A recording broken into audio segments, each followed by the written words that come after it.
Jamal St. Serious, I call him. He's so serious. Bro, I was thinking about it today. I was like, yo, there's so many different ways that I would go if I was you. I would be Jamal St. Serial, and just I would have an endorsement, like an NIL deal. Like, hey, with the cereal. I like me some cereal too. Come on now. oh man, I just it was something my brain started going. I was like, I got to get ready for the show. How you doing, man? How are things up there? I am great. I mean, we're rolling right along. We're past the players. We're off and rolling. Counting down the draft at this point.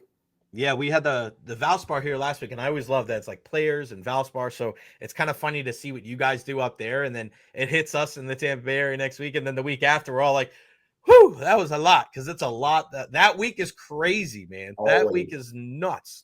We'll start. Let's talk some Gators basketball to start off, man. And wow, I'm so impressed with what they've been able to do all year long.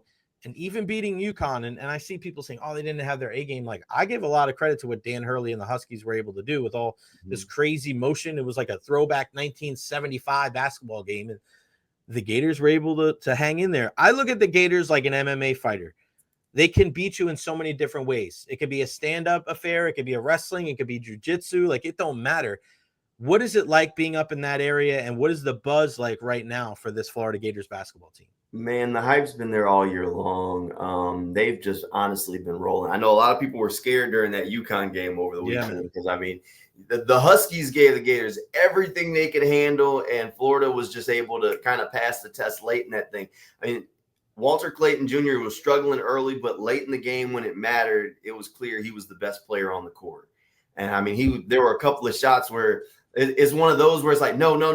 Oh, okay, that was. So, I mean, look, the path looks clear to me. I mean, they're in the Sweet 16, and it looks like they're heading to San Antonio for the Final Four because I don't think they're going to run into anything that tough until maybe they run into Auburn. So, look, the hype's been there all year long. I was talking to some Gators fans yesterday because we had the baseball teams, Florida State and Florida, were both here. What a game. What a game last night. The grand slam at the end. And the guy's from Jacksonville, so he did it in the hometown, so it worked out. For those of you who don't know, I was watching because USF, I was on the call a couple of Tuesdays ago where Florida State was in town. We played them on a Tuesday night. And I know that USF is playing Florida as well. I'm pretty sure it's up there in Gainesville. And Alex Lodis last night, after the Gators took a 4-3 lead in the top of the ninth, it just went sideways for the Gators there down the stretch, a bunch of walks, an infield single. And then Alex Lodis comes up, hits a walk-off grand slam, 8-4 victory. And that was for the cycle. So the kid from Jacksonville hits a walk-off grand slam to complete the cycle to beat his biggest rivals.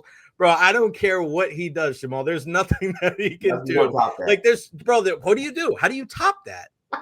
It's impossible. You can't. I mean, that's the perfect ending. That's like storybook ending. A lot. I'm pretty sure his family was in the stands watching that one. Like, it doesn't get better.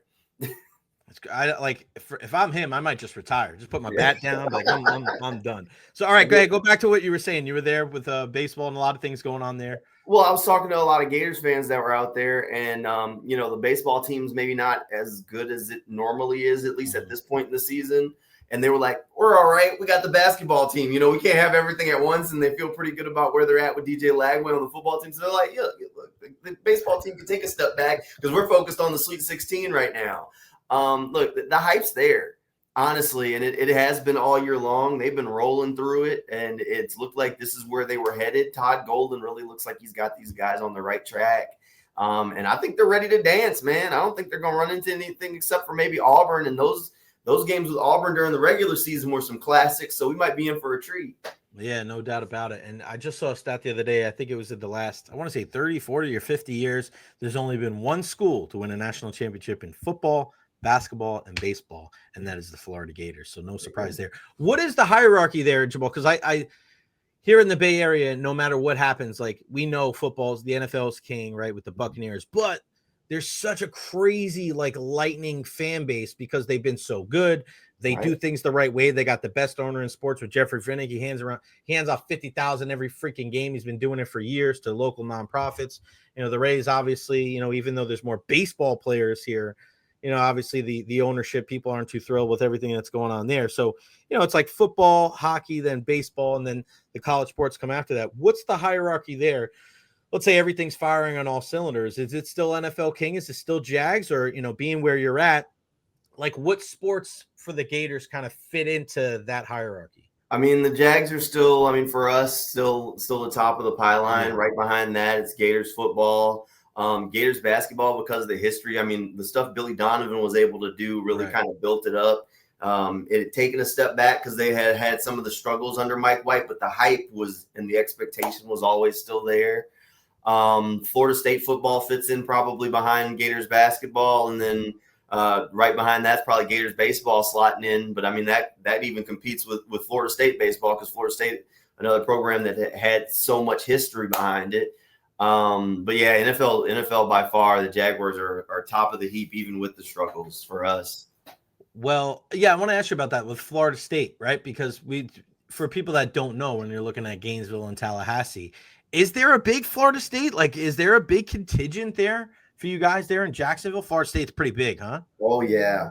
Yeah, there's a ton of Gators and ton of Knowles fans here in Jacksonville. Both sides. I mean, we always get it from both sides. Like, if you cover something from the Gators, oh, you wouldn't have done that for FSU. We always look at it like, okay, well, as long as we're hearing it from both sides, then we're probably pretty balanced. Yeah, there's a ton of both here. We're just close enough that we get both sides of that rivalry a lot. Yeah, it's funny. And I'm looking at the map now, just like this triangle, right? So in Tallahassee, yeah, you're going out west, Gainesville, and then you go a little farther northeast, and there's Jacksonville. And it's like, all right, we'll cover all you guys too. Yeah. No problem. The listeners and the viewers tell you kind of what topic A is pretty much every day, right? Who's going to get that A block? As long as you listen to the viewers, you're good. Is anything but a championship a disappointment for Gators basketball? Are you guys at that spot, or like? I don't think they're there yet. I don't think they're at that point where it's championship or bust. I mean, this is the first real run for Todd Golden. Right. I mean, since he's taken over, it's not like he's been on the job that long. So I think people will feel like I think if they get there and run, like, even if let's say something goes completely wrong and they lose to Maryland, I think people will feel pretty good about what he's building and the steps he's taken for the future. About where the program is. So I don't think it's championship or bust. I'm sure. I mean, obviously everybody wants to win the Natty, right? But I don't. They're not that far in yet. No. All right, let's talk some Jags football, man. Obviously, the last time we spoke, it was kind of the beginning of the Liam Cohen era there, and I don't even know if you guys had a GM yet at the time. No. What's been like the early returns on free agency? Where's the excitement level for this team as we get closer and closer to the NFL draft? Look, honestly, I think that we're kind of in that peak optimism season right now, and you got a new head coach, you got a new general manager, you got a new executive vice president of football operations. So I feel like everybody's kind of in wait and see mode. One of the things that I think kind of gave Jaguars fans a little angst was the way free agency kind of went down, because in the past, Jaguars free agency has always been splash this, go sign this big guy, throwing money around at people. I mean, the last regime did it. The regime before that did it. That's just what it's been. Go spend that cap space to make this team better. Right. By signing those big name free agents. And this group they didn't do that. They went ahead and used it a little bit more efficiently and went volume. I mean, they have 10 free agents they've signed at this point. But, I mean, the splashiest one was Jordan Lewis, the cornerback from Dallas. The rest of them kind of solid contracts, but nothing that's going to break the bank, or names that are going to sell a bunch of jerseys necessarily that people are going to know. So they've gone a different route here, where they've gone and said, okay, we've identified these players that we like, and we're going to go get them as we try and fill the voids. And then we're going to try and prioritize, go and get those splashy impact players through the draft and really build this thing the right way instead of taking some of the shortcuts. So I think that's a little bit of an adjustment period for folks around here, where they were like, what is this? I don't like this. But that's, I mean, you look around the NFL, a lot of the teams that people want to be like, that's how they spend free agency. Right. Retain your own guys, and then, go and spot fill with some guys that maybe were undervalued in other spots. Yeah, you guys picked up Robert Hainsey from the Bucs, which is going to be a guy he's just a solid vet. He can play center, he can play guard. Will he be a starter? Maybe. I mean, I think he so. didn't beat out Graham Barton last year, but he didn't beat out Graham Barton, but they drafted him in the first round. They knew it. I don't know if that was really much of a competition. And then De'Ami Brown, I think we saw what he could do in the playoffs last year for Washington. That guy's a speedster, and it's pretty funny. I had my buddy Chris Russell on from DC on the day before, or 2 days before Washington played Tampa Bay in the playoffs, and De'Ami Brown was the guy. He said, Jay, keep an eye on De'Ami Brown. I go, no. I was like, all right, yeah, because everybody's thinking Terry McLaurin, Zacchaeus, all these guys. And De'Ami Brown was the guy that was hurting the Bucs. So I was like, okay. So when I saw you guys got him, I said, those are the kind of signings that are going to pay off in the long run. And I'm with you. I like the route that they've taken because in the NFL, it's very rare that you win anything. Like in the offseason, we looked at it a lot with Atlanta last year. Everybody kept saying Atlanta's going to win the South. Atlanta's going to win the South. All right, you traded for Judon and you signed Kirk Cousins, 2 guys in their 30s coming off of season-ending injuries. You traded for this guy, these big names, and then the Bucs won the division again. Like it's about using that money to retain your players rather than to go out and make all these free agents, splashes. Was there any guys that they got rid of that you were surprised that aren't going to be? You got to switch it up, right? Look, new regime, new blood. They want to flip the roster. They talked about wanting to raise the floor of the roster. I mean, you'll hear people say, oh, well, this wasn't a couple of win team last year. They were better than that. Well, the reality was they weren't. I mean, the record said you are what your record was, and they're not tied to any of these guys. And that's the one thing where there are people that I've seen people penciling in as starters, and I'm like, I wouldn't bet on that right now because these guys aren't tied to. They didn't make those deals. They didn't sign these guys. They didn't bring them here. And if they look at it and say, that doesn't fit, it was like Evan Ingram. I was kind of getting hung out to dry for a couple of days there because I went on a radio show and said, look, I don't think Evan Ingram's going to be here. And people were like, no, keep Evan. They have to keep Evan. But Evan didn't fit what I had seen that Liam Cohen prioritized in a tight end. That's just not the player that Evan Ingram is. So it wasn't that I think Evan Ingram's a bad player. Loved having him in the locker room. Think he's going to be great in Denver. Wishing him well, but I just didn't think he fit their vision. And lo and behold, they moved on from him. So I think there's going to be more of that where they're going to shake this roster up and they're going to move on from some guys that people are penciling in as mainstays, and it's just going to be different. You brought up you hit that nail on the head with Evan Ingram. And I, as a kid that grew up a Giants fan, I saw Evan Ingram getting drafted, and he's just one of those guys where, he's more of a pass catching tight end rather than a guy that's really going to do his, make his hay blocking. And that's one thing when you looked at the Buccaneers tight ends, they were wondering, can any of these guys block? Well, one of the biggest things that Liam Cohen was able to do with the Bucs is to kind of prove that Cade Otton and Payne Durham and Devin Culp and Coke Heath is kind of an H-back, fullback guy anyway. But those first 3 guys I mentioned, they all blocked their ass off in 2024, and that's why this team was able to run the football as much as it. So he's going to be able to give up a little, and they can make plays in the pass game too. But he's going to look at, and that's the thing I'm most excited about for you guys is his pre-snap motion and the things that he does to be able to get these tight ends to block guys that you wouldn't even think. There was one play last year, I forgot who they were playing. God, I can't remember, but it was a stud defensive tackle, all Pro Bowl, and Payne Durham, our backup tight end, just came around and just popped this dude right in his face. And I was like, oh, shit, we didn't see that last year, but it was all about the play calling for Liam Cohen and pre-snap motion and making sure that your tight ends have to be able to block, man. You're going to be able to get enough, pass. You're going to be able to pass it to a bunch of different guys on the outside. Your running backs. Like, I'm excited to see what ATN and also what Trevor can do with Liam Cohen. So yeah, great call out of you. What is the expectation? I guess the expectation's got to be high with Liam Cohen and Trevor Lawrence, right? Now that, time has gone by, a couple weeks, couple months now, you're hoping, I'm sure, that this is going to be the year for Trevor Lawrence to really be able to see him to kind of take that next step, because he's kind of hanging there in the AFC, right? Like, we know who the top guys are, and I like that what they did with their roster, because that's not going to help you going 7-10 or like, hey, we were 8-9. Like, it's not going to work in the AFC when you're going up against maybe 4 Hall of Fame quarterbacks. Right. Like, you have to go through those guys every single year. You have a guy that's the number 1 overall pick. Like, you have to do whatever you can to not just compete with those guys, but be in contention to win a Super Bowl.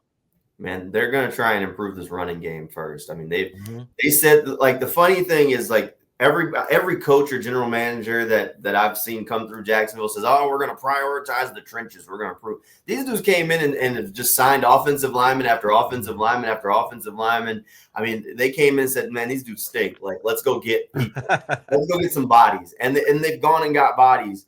So I think they're going to try and improve the run game, and that the goal is if you have that efficient run game, then that's going to help Trevor. I still think they got to improve the wide receiver room some. I don't think you can go into the season with what they have. Like, I think Diami Brown will be good, but the Gabe Davis that we saw last year wasn't good enough. He's also coming off an injury. Mm-hmm. So, like, what can you bet on with him? You love Brian Thomas Jr., but he can't be the only guy.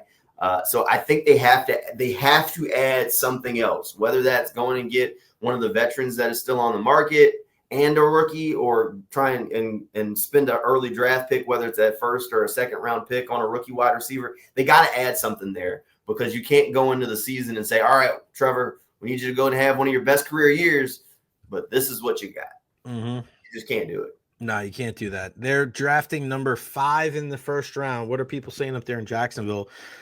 As far as, who could be a possibility there, I don't know if Abdul Carter is going to be there. We know that they're not going to be in on Shador or Cam Ward. Are they a trade down possibility? Are they looking at maybe if Travis Hunter? I don't know if Travis Hunter will fall to 5 with that generational talent, but do they go O-line there? Like, what do you think is going to be a priority? I know that's not the sexiest thing to hear right now when you have some of those other top names up there, but what are you hearing as far as where they could go at number 5, and also is trading down a possibility? I mean, I think trading down is a possibility. Look, James Gladstone wants to build this roster through the draft. I mean, you can just, when we heard him talk already, you can tell he values draft picks. So I wouldn't be surprised if he traded back to get more of those draft picks and then really use those to try and move around and go get his guys throughout the process. That wouldn't surprise me one bit. I mean, the most mocked guy to the Jaguars is Mason Graham. Yeah. I'm okay with it. I don't love it, but I'm okay with it. Look, perfect world, like ESPN, they had their mock draft that they dropped yesterday, had Abdul Carter dropping to 5 somehow. Wow. That's a rock star scenario for the Jaguars. Run the pick in. If Travis Hunter somehow dropped to 5, that is a rock star scenario. You run the pick in.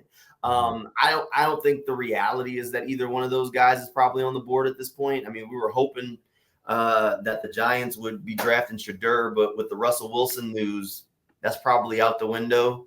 So, I mean, it's going to be interesting. I think trade down is probably going to start heating up a little bit for them. But offensive line is not the worst thing in the world. But when they've signed, 4 or 5 offensive linemen in this offseason already. Mm-hmm. I mean, one of them is definitely going to be a starter, at least at guard. You mentioned Hainsey. I think they really like Hainsey. I think they're going to at least let him fight for that center job. Right. How do they feel about the tackles? Well, they brought in 2 other tackles. I mean, you could say those guys are depth players, but Walker Little was just re-upped on a contract, so he's at least going to be on the roster. Anton Harrison's still on a rookie deal, so he's at least going to be on the roster. So, I mean, you've got bodies there. Could they go like a Will Campbell? That's not – I wouldn't hate that. Like the off-the-wall pick that I think people have thrown around, and I've fought it as long as I possibly could, is like, hey, what if they go in Ashton Genty? I'm like, ooh. I mean, that's the crazy, okay, well, you want to prioritize the running game. Bucky Irving was so big for the Bucs last year. Like, how do you get Jacksonville's version of Bucky Irving? Is that you go get Genty and then move on from ETN and just try and ship him out or something? I mean, that's the crazy thing that I've heard people say. I don't know if that's what I do, but that would be crazy, man, because Bucky was a 4th round pick. He was. But Ashton's there, man. I mean, that's that fantasy football thing right there, man. Like, oh yeah, you get him. Like, listen, let me put it to you like this, and we just mentioned about the trenches. Tristan Wirfs was the 4th offensive lineman taken in that draft, behind Andrew Thomas, behind Mekhi Becton, behind Jedrick Wills, and then here's the Buccaneers.